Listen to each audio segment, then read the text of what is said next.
Hi, my name is Joe, and today we're going to look into how many plugins you can use on Waves Extreme server on the LV1 system. So let's go. So I often get the question, how many plugins can you run on an Waves Extreme server? And the answer is kind of boring. It depends. So today I thought I set up a session and try a few different things in order to kind of give a little better understanding of how it works, what kind of plugins that uses a lot of power, and a few plugins that use not a lot of power. Let's go to the setup page, and up here you have the sampling rate. Right now it's set to 48 kilohertz, and that is because the recording I use was recorded in 48. If you set this one to 96, the system will use roughly twice as much power. So keep that in mind. But let's just stick to 48. Another thing is, on the server you can set the buffer size. I kind of always want to go as low as possible, because if I lower the buffer size, the latency is less. But if you increase the buffer size, you would gain some more CPU power. So what else? I have the Waves Extreme server from the Tactus front of house unit. This means that it's the old server. So if you were to buy the newest Wave server, you would gain roughly 20% of extra CPU power. But I used the old one, so let's see how much power this can handle. In this session right now, I have not a single plugin. I've set it up so I will be using 32 channels, because I think most of you will use probably less than 32 channels. All of these channels will go to groups, and I will also use 8 effects, and all of this will be sent to the master bus. So just the system itself runs about 9% of the total CPU power, as you can see here. If we start with just using the kind of stock emo plugins, that is, I mean, it's kind of a good starting point, because everyone with an LV1 system will have these plugins. So this is kind of the basic setup. We went from 9% up to about 17% with emo plugins on 32 of our channels. But you might want to use some effects. So let's insert a reverb on all of these. So let's go with the H reverb, because this is a heavy one. It's awesome sounding, but it will spike the CPU power. So we went from I thought it was 17 up to 53% of the total CPU power when using 8 of the H reverbs. And you might want to use some processing on the groups. So let's change this link to the groups and insert, well, let's go with just an H comp, and might even want some kind of EQ. So let's just go with the emo EQ, and that did not do all that much to the CPU power. Hovers around 54% still. Then let's go to the master, you might want some, why not use the SSL compressor on the master bus, and that used about 1%, and you might want some kind of EQ. Let's use the F6, and if you're really bold, you would use some harmonic. Why not use the J37? It's a distortion tape emulation plugin.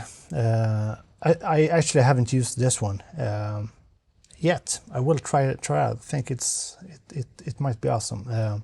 But that one, took us to, say, 62, and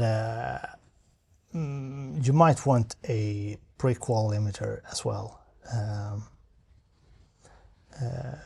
So let's go with the L2 from 62 up to 63. That one was not as heavy as I thought. And just to show that we actually can run sound through all of this, I have a recording going into the first 32 channels. All of these go to the groups, and all of the reverbs, and all of this will end up on the master bus. And I would say that this is kind of your typical setup. You have the basic kind of stock plugins that will work great. You have more effects than you would really need, I think, and compression and EQ on all the groups, and a master bus with some fun stuff, some SSL compression, a dynamic EQ, tape emulation, and a brick wall limiter. And we're still at 62% of the CPU power on the old Waves Extreme server. But if you want to use a bit more fun plugins than the Emo series, let's disable all of these, and let's go for one of my favorite plugins. Is the Scheps Omni channel, and I have another video where I kind of show this plugin and everything that it can do. There will be a link up here, down there in the description somewhere. So let's see, we were at 62% with the Emo plugins. With turning all of these off and using the Scheps instead, we went up to 76. 32 channels of Scheps is absolutely no problem. But let's say we could live with just 4 H reverbs. We would go down to about 62. But what if you don't like the Scheps Omni channel and you've seen on YouTube that the only thing you can use is the SSL channel strip? Well, let's try it, and let's try the new one, which it's a bit more functionality than the old one, sounds slightly better and takes a lot more CPU power. Yeah, so this one uses even more power than the Scheps Omni channel.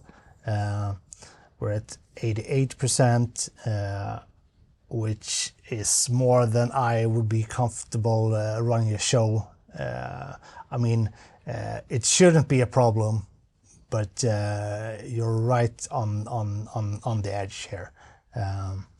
If we don't want to use the H verb, let's use, well, the IR Live is kind of a good option, because it's not that intense on the CPU, and if you have good sounding impulse responses, this one can sound absolutely amazing.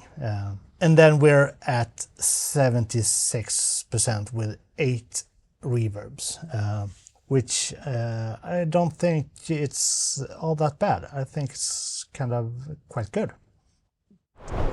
So what I would recommend, where you get the most bang for the least amount of power, is to use the Scheps Omni channel as the channel strip on each channel. Here you have really all you need: high pass, low pass filter, gate, de-esser, EQ, compression.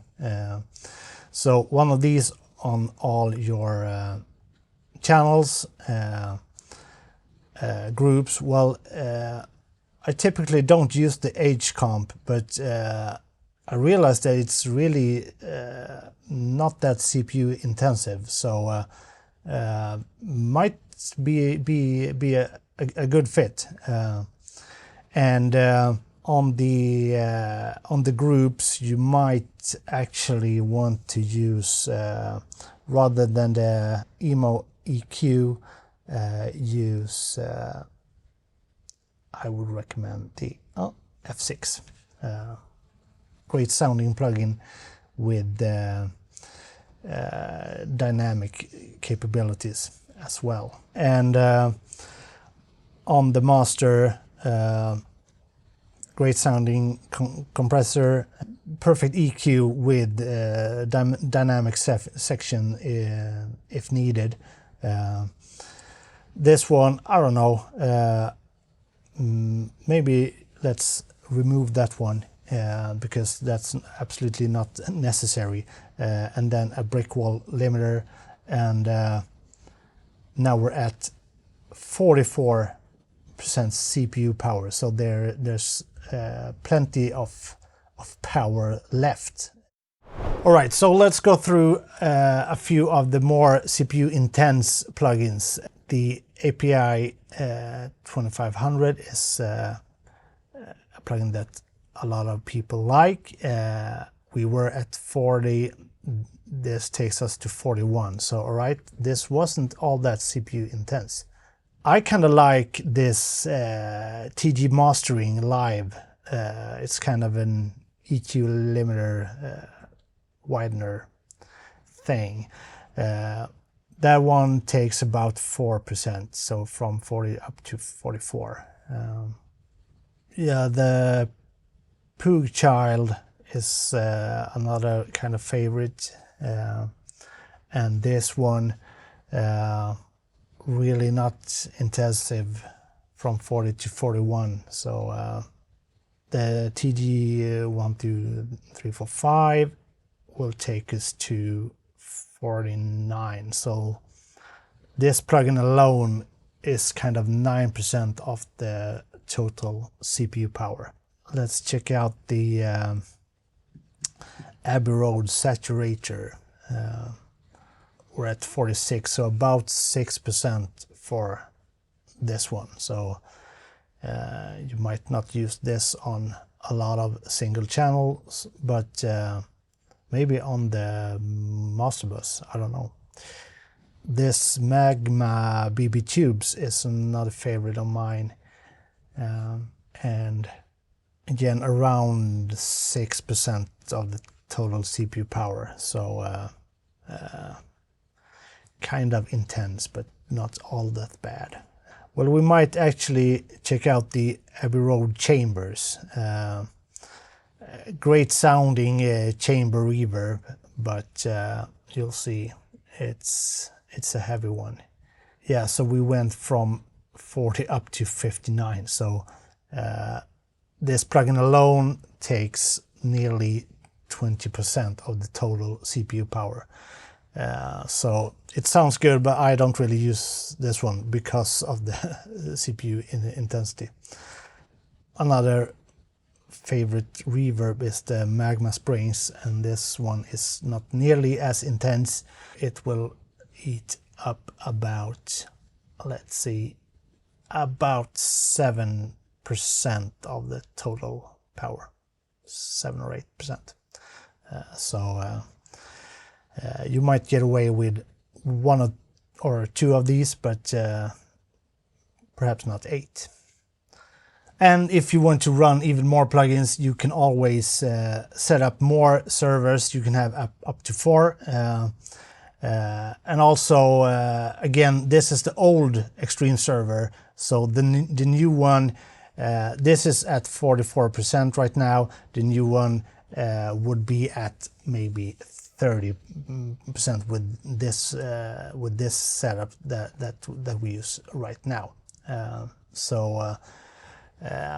Yeah, I hope this one helps a bit with figuring out how much how many plugins you actually can use on the LV1 system. If you have any questions, let me know in the comments. Take care.